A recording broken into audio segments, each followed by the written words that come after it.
Són 2:15 de la tarda. Ara farem una volta per l'espai perquè el passat 6 d'agost va aterrar a Mart la sonda Curiosity, un robot que ens ha d'ajudar a conèixer una mica millor aquest planeta per saber, entre d'altres coses, si podrem enviar mai una missió tripulada. Per parlar-ne hem convidat el Manel Domínguez, que és membre de l'equip de la Universitat Politècnica de Catalunya que ha participat en l'equipació del robot, i també l'Àngel Massaller, que és president de l'Agrupació Astronòmica de Sabadell i que ens ajudarà a entendre què en sabem fins ara del planeta vermell. Molt bona tarda a tots dos. Què tal? Tenim la Núria Coll, també, que no és marciana, ets terrícola, tu, en principi. Molt bé. Terrestre. A veure, la primera pregunta, per què ens interessa tant Mart? Per què hi enviem coses a Mart? Què volem saber de Mart? Home, Mart és el planeta que tenim gairebé més a la vora, com a planeta, és el nostre veí, i a més és el que es presenta unes característiques més clares que hi podria haver hagut potser vida, no? I per tant, aquesta eterna pregunta de si estem sols nosaltres al planeta Terra, perduts amb tota la immensitat de l'univers, si trobéssim una espurna de vida, una bactèria, qualsevol cosa, doncs això ens donaria una resposta impressionant. I per això tenim tant interès en anar-lo a veure. Si hi ha una bactèria, després pot ser que hi hagi alguna altra cosa més grossa, per això? De tot. Bé. És l'inici de la vida. A veure si hi arribem. I, esclar, per saber això, per estudiar Mart, doncs s'hi envia aquest robot, aquesta sonda Curiosity, que, entre altres coses, el que fa és estudiar la climatologia del planeta. I en aquest aspecte és on ha participat la Universitat Politècnica de Catalunya. Resulta que el Curiosity porta un xip com aquest, que jo us ensenyava abans, i el Manel és un dels científics que ha participat en la creació d'aquest xip. A veure, explica'm, què fa aquest xip exactament, Manel? Aquest xip, bàsicament, el que fa és mesurar la velocitat del vent a Mart. Llavors, hi ha diversos xips i en uns 2 cilindres que hi ha en el rover, i llavors el que es mesura és la velocitat tangencial en 6 punts, i d'aquí s'extreu la velocitat de la direcció i la velocitat del vent. I quina informació dona la velocitat del vent? Això serveix per muntar models climatològics. O sigui, això serveix als físics que estudien meteorologia per, diguem-ne, fer models, com els que de TV3, si demà plourà o no, de cara a Mart. Llavors, els hi fa falta... O sigui, tenen, amb sondes que estan orbitant a Mart, tenen molta informació de l'atmosfera, però de la capa que està tocant just a terra, no. Llavors necessiten enviar sensors per mesurar quines característiques tenen els vents tocant al terra. O sigui, hi ha hagut un encàrrec espanyol perquè s'estudiï la climatologia de Mart, i dintre d'aquest encàrrec espanyol, on es mirarà si fa fred, si fa calor a Mart, hi ha el xip català que concretament mesurarà el vent. És a dir, nosaltres som un xip dins d'un, que ja passa, no? Espanya, Catalunya. Doncs som un xip que mesura el vent dins d'un gran encàrrec espanyol que mesurarà el fred, la calor, el vent i altres coses. Sí, efectivament. Però i això com funciona? O sigui, et truca la NASA i et diu, escolta, Manel, que volem que et facis un xip perquè... Això, diguem-ne, va haver-hi una connexió entre el Centre d'Astrologia del CSIC, d'acord, amb la NASA, i llavors d'aquesta manera hi ha algú a Madrid que en algun moment que diu necessitem algú que tingui experiència en anemòmetres. I llavors d'aquesta manera t'arriba, nosaltres teníem experiència en anemòmetres. I llavors es va donar també la casualitat de dir estàvem ben posicionats per fer un sensor que fos capaç de detectar el vent a Mart. Bueno, i el procés no és fàcil, és a dir, no us truquen i us encarreguen la feina i vosaltres la feu, oi que no? Quan et truquen en general, sempre sembla que tothom esperi que tinguis un calaix ple de sensors. I mai això és cert. Quin prefereix, diguéssim, no? Llavors has de treballar a correcuita i, a més, aquí només teníem un tret. És a dir, si no funcionava, doncs hi hauria un altre competidor que vindria immediatament. Llavors has de passar molts exàmens, de l'ordre d'uns 3 exàmens, i els teus competidors venen a destrossar. És a dir, són els que t'intenten atacar. Va haver-hi una reunió, va haver-hi una persona, diguem-ne, que va dir això d'aquí no funcionarà. I vam haver de demostrar que efectivament allò... Està bé. O sigui que li donen veu als competidors, que són els més interessats en que no et funcioni el teu per vendre el seu. Sí. Mèrit encara més gran que el xip català hagi pogut arribar a Mart. Sí, efectivament. Molt bé, doncs ja tenim el Curiosity que s'està passejant per Mart, amb aquest xip català que està mesurant el vent. Per què es diu Curiosity? Vaja, perquè desperta curiositat. Mart, no suposo? En realitat, la NASA, que això té molt costum de fer-ho, ells van fer, ja fa temps, el 2009, em sembla que va ser, el 2007, van fer un concurs per veure quin nom li posaven. Hi havia diverses opcions, Amélie, Adventure, Wonder, Pursuit, hi havia diverses opcions. I, curiosament, el qui ho va guanyar, o el qui ho va decidir, va ser una nena, la Clara Ma, una nena de Kansas, de 12 anys, que va venir a dir que la curiositat és el que ens mou pel dia a dia, pel retrobament del dia a dia, no? I aquesta és una frase molt interessant, realment. La curiositat és el que ens mou a anar descobrint les coses. A la NASA li va fer gràcia aquesta d'això i doncs li van posar el nom de Curiosity, que era una de les candidatures que hi havia. Però és un nom seleccionat, ja et dic, en aquest cas per una nena de 12 anys. Molt bé. Escolta, doncs volem saber com ha arribat aquesta sonda i aquest robot a Mart i moltes coses més, i per això hem preparat aquests planetes perquè ens puguis explicar, Àngel, amb la Núria, una mica què és el que ha passat i com ha anat aquest viatge. És proporcional, per començar, aquests planetes? És bastant proporcional. La Terra realment és més petita, o sigui, la Mart és bastant més petit que la Terra. Potser la Lluna és una mica massa petita, aquesta Lluna hauria de ser un palet més grandeta, però no té massa importància perquè en aquest tema no ens molesta ni ens ajuda la Lluna, ja que en realitat, a veure, veig que aquí tenim un coet molt semblant. En realitat, el Curiosity anava dins d'un coet d'aquests titans dels que tira, que surten des de Cap Cañaveral, que el tindríem aquí. Cap Cañaveral té un avantatge i és que està pràcticament en l'equador i això fa que la velocitat orbital no hagi de ser tan gran com si el tinguéssim del nord d'Europa, llavors necessitaríem molta més velocitat. Pensem que la Terra està girant, llavors surt el coet així, dona primer unes voltes d'acceleració al voltant de la Terra... Això per agafar impuls? Sí, això és per agafar impuls i després es va desprenent les fases del coet i pràcticament ja vola la sonda sola fins que és atreta una mica per la gravetat del propi Mart, que en té una tercera part aproximadament de la gravetat de la Terra. O sigui, una persona de 60 quilos a Mart pesaria 20 quilos només. Com que és molt més petit, doncs té molta menys força de gravetat. I llavors aquí sí que va haver-hi una fase molt sofisticada d'aterratge de lo que és la missió. La missió anava amb un... Com que a l'espai no cal que les formes siguin aerodinàmiques, perquè no hi ha vent que les freni, doncs era com un gran disc immens. Pensem que el rover, el Jeep aquest, és pràcticament de les mides d'un petit cotxe utilitari, o sigui, té quasi 3 metres de llarg per una mica més de 2 per 2,7, o sigui, és bastant al tot. Ara després el veurem. Després el veurem.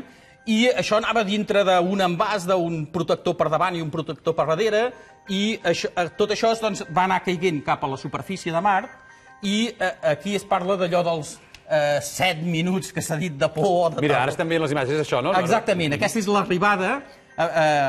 Veiem que quasi es posa incandescent pel fregament perquè hi ha una atmosfera, encara que sigui molt tènue, és una atmosfera no d'oxigen i d'hidrogen com nosaltres, és una atmosfera de CO2, bàsicament, de diòxid de carboni, i quan ja estava arribant es van desplegar uns grans paracaigudes que tenen més de 16 metres, o sigui, són molt grans. Amb això ho va frenar, es va desprendre la part de sota, va seguir caient, aquí el rover està plegat aquí dintre amb la protecció posterior, i ara veurem que es desprenen, però queda amb uns coets que el van frenant, perquè no caigui amb massa força. Hi ha uns retrocroets que el que fan és com si el anessin tirant amunt, però cada vegada frenant-lo una mica més, i això es va caient de poc a poc.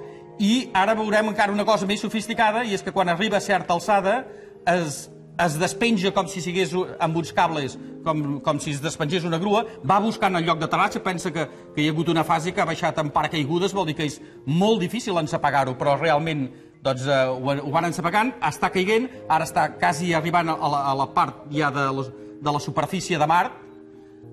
Per cert, la Real Acadèmia ja ha admès que es pot dir aterrar, encara que aterrin a sobre de Mart, perquè abans dèiem si era aterrar o ameritzar. Aquí hi ha una cosa, Àngel. El dia 6 nosaltres vam conèixer que arribava el Curiosity a Mart, però feia 8 mesos que havia sortit. Per tant, aquest recorregut que comentàvem ha trigat 8 mesos.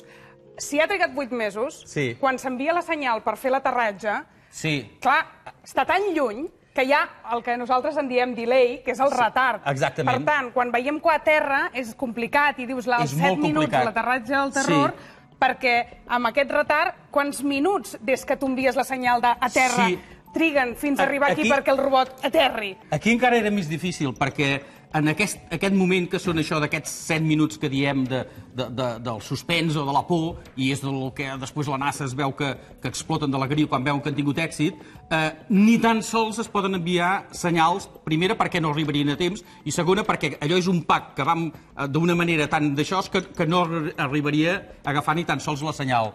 I el rover aquest té una particularitat bastant curiosa. Porta dos ordinadors que no són excessivament diferents dels que tenim cadascú a casa, a excepció que van molt protegits contra les radiacions. Perquè les radiacions còsmiques sí que són un gran enemic pel tema de la radiodifusió i pels xips electrònics, i per tant sí que s'han de protegir molt, i això sí que ho porten, no? Però són dos ordinadors que en realitat un és una còpia d'un altre, que només serveix per si falla el primer, que hi hagi un segon, que no es perdi tot, no? Però només va fent uns backgrounds de la informació que va rebent del primer, i si fallés el primer actuaria el segon. Aquest ordinador és el que portava totes les instruccions de vol, és el que deia, doncs, tal minut de tal segon de tal dia t'hauràs de desplegar els paracaigudes, després hauràs de despenjar això, quan notis una senyal que et frena, doncs hauràs de fer aquesta altra forma. Tot això és la informació que porta. Una última qüestió, ja que s'assembla tant a aquests ordinadors que porten a dins, s'assemblen tant als nostres ordinadors, el combustible per arribar fins a Mart, dièsel, Super 95... Cap d'aquestes. No? En realitat, quan surt, el que el llença és un coet que porta uns peròxids d'alumini i després tot el viatge el fa sense combustible. Per l'acceleració que ha anat agafant, doncs va volant per l'espai interestel·lar fins que comença a ser atret per la gravetat de Mart, i llavors és el que el fa caure una mica. I després el que hi ha és un combustible que el que fa és fer-lo frenar, que és aquest que hem vist, aquests coetes. Ara estem veient precisament el llançament, que va ser el novembre de l'any passat, i efectivament doncs triga uns 560 milions de quilòmetres entre una distància i l'altra. Perquè vegis una mica la distància que hi ha enorme, no? Anem-lo a veure, doncs. Ja podeu tornar, que ara no estem tan lluny, diguéssim, aquí no hem de fer tants quilòmetres. Escolta, però...